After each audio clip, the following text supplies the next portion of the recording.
Hi there! Welcome to the final video of Trail Ambassador Training. My name is Natalie Ferraro. I'm the Engagement Manager at Trail Keepers of Oregon, and this last video is coming to you directly from the TKO staff and volunteers to help you understand a little bit more of the details and logistics of the TKO Trail Ambassador Program. TKO's Trail Ambassador Program serves multiple sites across the state of Oregon, primarily in the Columbia River Gorge, trails on Mount Hood, as well as sites on the Oregon coast.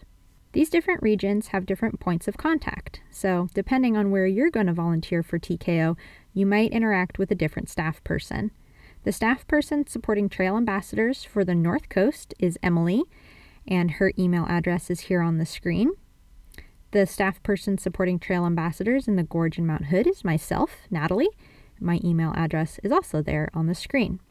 You'll be able to meet us in person when you come to your volunteer orientation session. Before volunteering, we ask that all Trail Ambassador volunteers attend a quick Trail Ambassador orientation session. These happen every couple weeks and just give us a chance to meet you, to have you meet us, and to answer any questions you might have. You can register for a Trail Ambassador orientation at our website, trailkeepersoforegon.org/events, and look for a Trail Ambassador orientation session on the calendar. TKO's Trail Ambassador program serves many state parks across the state. Due to state requirements for volunteers who are volunteering on state parks lands, all Trail Ambassador volunteers are required to pass an Oregon Parks and Recreation Department background check. An email with the link to start this process will be sent to you by Oregon State Parks after you complete this training. Once you've completed the training, you'll receive the code that you need to sign up for your first Trail Ambassador shift. You can find a shift by heading to trailkeepersoforegon.org/events. That will pull up our stewardship calendar. During the Trail Ambassador season, all of the Trail Ambassador regions will be listed on those weekend days. Pick the region that you're interested in, such as Columbia Gorge, Mount Hood, or the North Coast, and it'll take you to that event for that day. That will pop up a window that will list all the available shifts for that day. In this example, I've selected the Starvation Creek AM shift. Once you've selected it, go ahead and click Register. The next window will be the registration form where you can just fill out all your information and then hit Register. Once you've hit Register, you're ready to go. You'll receive a registration confirmation email, which will contain links to all the information you need to know for that trailhead. Be sure to look at those links before you volunteer.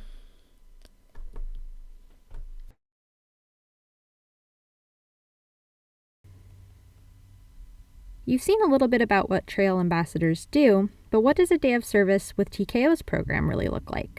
Leading up to the weekend of your shift, you'll receive a pre-shift email.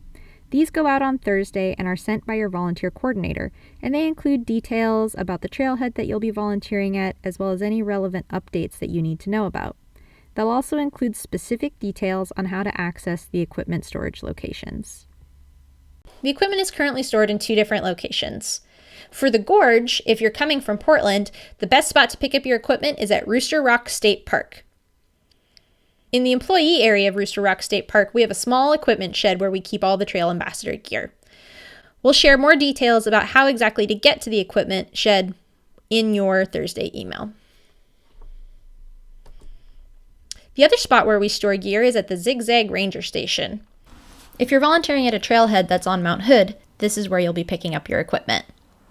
Again, details for how exactly to get into the storage area will be shared in your Thursday email.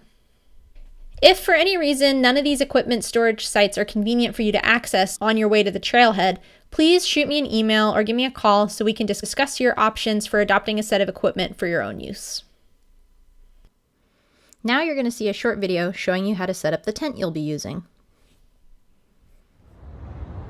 Hi there folks, I'm Steve Kruger, Trail Keepers of Oregon Executive Director. I am here to show you how to put together this tri-awning shelter for the Trail Ambassador program. I've got my handy dandy tri-awning. It all stuffs in here really nice. It's 15 feet by 15 feet by 15 feet.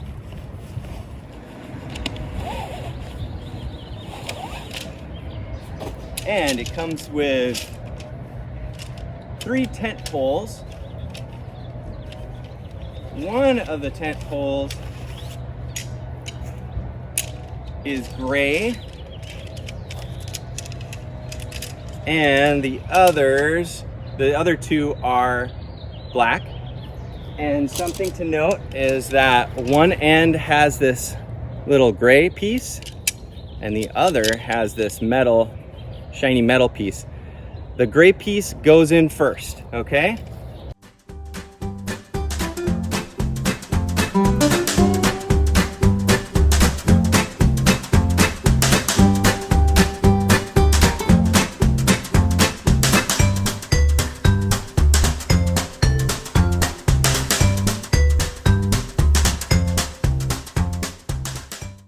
Now, you don't have to worry about folding these up when you put it away, because it actually all stuffs in just fine, so you can just do the stuff method. Here's a bit before I lay it out for you. Each cuff where you insert the pole has a ribbon right here that indicates if the pole that should go inside is black or gray. So the gray one goes in here. All right, so using a push method, pole goes in. Always has a few spots where it snags up. Now, I would say don't put the metal end into the eyelet until you have the other pieces. That way it lays down easily and isn't all under tension. So get it all the way to the end in the cuff and then lay it down again.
There we go.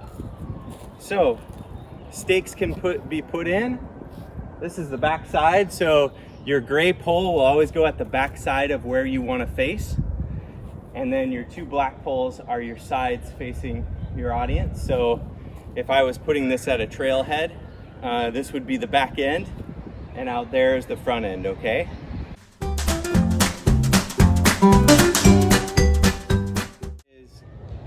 You can stake in the front edges to increase the angle, like so, on both sides, and that will increase the height so that you can stand underneath.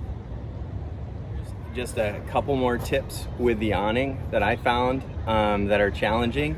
If when you're shoving through the pole in the sleeves and you're starting to want to put the end of the pole into the eye, I've found that if you're having struggles getting that in, you'll probably want to pause, set it down, check from the end to where the sleeve ends to you on the eye, and then you should be good to go. Just like all tents, the first time is going to be frustrating. The second time might be a little frustrating. The other thing is right inside the bag it comes in is clear directions of what it should look like and everything. But a lot of the things that I tipped you on will help you on your way. When you get to the trailhead, don't forget to check in.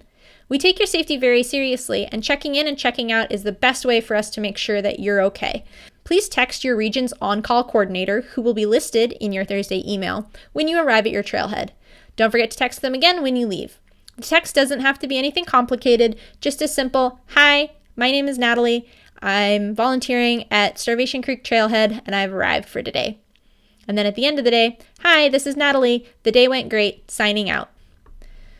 The check-in, check-out procedure is important. It helps us know that you've safely arrived for your volunteer shift, that you've safely been able to leave at the end, and in case anything happens, we know where you are. If the trailhead you're volunteering at requires a parking pass, don't worry. Your equipment kit will include a Trail Ambassador parking pass that you can display on your dashboard. We never ask volunteers to pay for parking. The day of your shift, you're going to want to remember to pick up the equipment on your way to the trailhead. Again, these details will be included in your Thursday pre-shift email. The final piece to get set up is to set up the tent and table, and then kick back to enjoy the day interacting and talking with trail users. One of the key things that we ask Trail Ambassadors to do is to count the number of engagements that they have with the public. All of the stations are equipped with a clicker counter. You can use this to record your number of engagements. What exactly is an engagement, though? Anytime you have a conversation with someone, it counts as an engagement. Maybe you helped a family to pick the best hike for their young children. Make sure you count everyone in the family. Maybe you have a conversation with a solo backpacker. That's great. Make sure to count them. Maybe you helped a large group to decide where the best turnaround point would be. Make sure you count everyone in the group. After your shift, go ahead and pack down your site and be sure to check out with your volunteer coordinators so they know you're done for the day. Drop the equipment off on your way home, and then when you get back, make sure you complete your post-shift report. A link to this will be included in your Thursday pre-shift email. When you get home after your shift, open up the email and click on that link, and you'll be taken to the post-shift report. This is a simple Google form that allows us to know how your day went. We ask for your name, the trailhead, the day, what role you took on, and how many hours you spent volunteering, as well as how many visitors you engaged with. The rest of the questions give you a chance to give us some feedback. Did you feel prepared for the day? And did you have any interactions, positive or negative, with members of the public, agencies, or staff of the organizations that stood out to you in any way? We love it when you take photos. The more photos you take, the better. And this form is a chance for you to share them with us. If you have any other feedback on the program, there's a spot right at the bottom, and then you just click submit, and you're all done. And then, of course, you can start it all over again by signing up for your next shift. Volunteering as a trail ambassador is a low-risk activity. One of the main things, however, that you want to keep your eye on is the weather. Mornings can start out very cold, and you want to be prepared, but keep in mind it can also warm up, and you might need some sunscreen later on in the day. When you're getting ready for your shift, just make sure you come prepared for anything the weather could throw at you. Please note that we do not require first aid training for our trail ambassadors volunteer. If you have been trained elsewhere, the choice to administer minor first aid to hikers is up to you. Please, if you do witness or experience an emergency yourself, please call 911. Occasionally, other hikers might come up to you to tell you about issues that are taking place on the trail, such as a hiker in distress. The contact information for authorities other than 911, such as the county sheriff's office, will be located in your trailhead bin. Please let your on-call coordinator know as soon as possible if you have had to contact 911 or other emergency services for an issue on the trail. COVID-19 is still a pressing concern for volunteers interacting with the public. TKO has established specific safety policies and procedures to help keep volunteers safe. TKO does require that all volunteer participants submit proof of COVID-19 vaccination prior to volunteering. You only need to do this once. Once we have it on file, we know you're good to go. Non-vaccinated folks are welcome to join by submitting a negative COVID-19 test result. These test results must be from no more than 24 hours prior to the start of the volunteer activity and must be submitted before each volunteer event. The link where you submit your proof of COVID-19 vaccination information or where you would go to submit a negative COVID-19 test result will be sent to you after you've completed this training.